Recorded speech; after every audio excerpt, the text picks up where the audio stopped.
ರೇ ಸಂತೋಷ್, ಸಂತೋಷ್. ನಮಸ್ಕಾರ ಅಣ್ಣ. ನಮಸ್ಕಾರ. ಕೂತ್ಕೊಳ್ಳಿ. ಅದು ನಿಮ್ಮ ಯಜಮಾನ್ರು ಬರೋದಕ್ಕೆ ಹೇಳಿದ್ರು, ಅದಕ್ಕೆ ಬಂದೆ. ಮನೇಲಿ ಇದಾರೆ ತಾನೆ? ಮನೆಯಲ್ಲೇ ಇರ್ತೀನಿ, ಎಲ್ಲ ಹೋಗ್ತೀನಿ. ನಿಮ್ಮ ಥರ ಬೆಳಗ್ಗೆನೆ ಬಡ್ಡಿ ವಸೂಲಿ ಮಾಡಕ್ಕೆ ಹೋಗ್ತೀನಿ ಅಂತ ಅನ್ಕೊಟ್ರ. ಯಜಮಾನ್ರು ತುಂಬ ಜಮ್ನಲ್ಲಿದ್ದೀರಾ. ಇರಲೇಬೇಕಲ್ಲ ನಿಮ್ಮ ಮುಂದೆ. ಹೇಳಿ ಸರ್. ನಾನು ಹೇಳಿದ್ದೆಲ್ಲ ಡಾಕ್ಯುಮೆಂಟ್ಸ್ ಕರೆಕ್ಟಾಗಿ ತಂದೀರಾ? ನನ್ನ ದುಡ್ಡು ನೀವು ನನಗೆ ಕೊಡಬೇಕಾದ್ರೆ ಈ ಪೇಪರ್ ಇಟ್ಕೊಂಡು ನಾನೇನು ಮಾಡಲಿ? ತಗೊಳ್ಳಿ.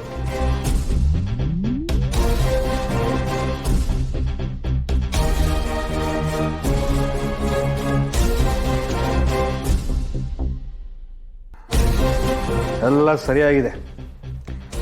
ಇರಿ, ಕ್ಯಾಶ್ ತಂದು ಕೊಡ್ತೀನಿ. ಅದು ನನಗೆ ಕ್ಯಾಶ್ ಬೇಡ, ಚೆಕ್ಕೆ ಕೊಡಿ. ಚೆಕ್ ಬೇಕು ಅಂದರೆ ದಿಢೀರ್ ಅಂತ ಆಗಲ್ಲ, 2 ದಿವಸ ಕಾಯಬೇಕಾಗತ್ತೆ. ಆ 2 ದಿವಸಕ್ಕೆ ಬಡ್ಡಿ ಕೇಳಂಗಿಲ್ಲ. ನಾವು ನಿಮ್ಮಷ್ಟು ಸಾಹುಕಾರರಲ್ಲ ಅಣ್ಣ, ಬಡವರು. ನಮಗೆ ಕ್ಯಾಶ್ ಈಗಲೇ ಕೊಟ್ಬಿಡಿ. ತಗೊಂಬರ್ತೀನಿ. ಏನಾದರೂ ಕೂಡ ಪಾಪ.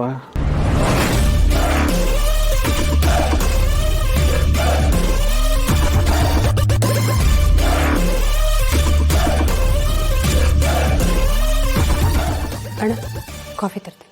ಆಗಲಿ.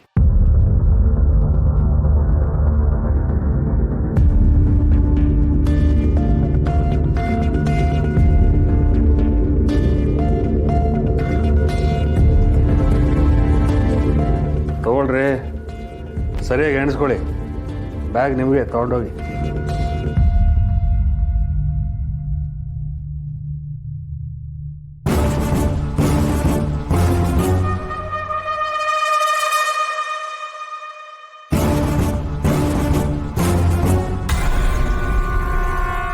ಸಂತೋಷ್ ಅವರೇ, ಇದರಲ್ಲಿ 10,800 ರೂಪಾಯಿ ಕಮ್ಮಿ ಇದೆ.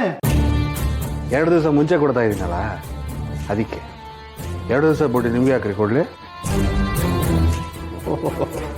ಬಾರಿ ಕಿಲಾಡಿ ಇದೀರಿ ನೀವು. ನಿಮ್ಮಷ್ಟ ಅಲ್ಲ ಬಿಡಿ. ಇರ್ಲಿ ಇರ್ಲಿ. ಸಂತೋಷ್ ಅವರೇ, ವ್ಯವಹಾರ ಅಂದರೆ ಒಂದು ಮಾತು ಬರುತ್ತೆ, ಒಂದು ಮಾತು ಹೋಗುತ್ತೆ. ನೋಡಿ, ವ್ಯವಹಾರ ಬಿಡೋಕ್ಕಾಗೋದಿಲ್ಲ. ನಿಮಗೇನಾದರೂ ಮತ್ತೆ ದುಡ್ಡು ಬೇಕಾದರೆ ನಮ್ಮ ಹತ್ರನೇ ಬನ್ನಿ, ಬಡ್ಡಿ ಕಮ್ಮಿ ಮಾಡಿಕೊಡ್ತೀನಿ. ನಾನು ಸತ್ತು ನೇಣ ಹಾಕೊಂಡ್ರು ಪರವಾಗಿಲ್ಲ, ನಿಮ್ಮ ಹತ್ರ ಮಾತ್ರ ಇನ್ನೊಂದು ಸಲ ವ್ಯವಹಾರ ಮಾಡಲ್ಲ.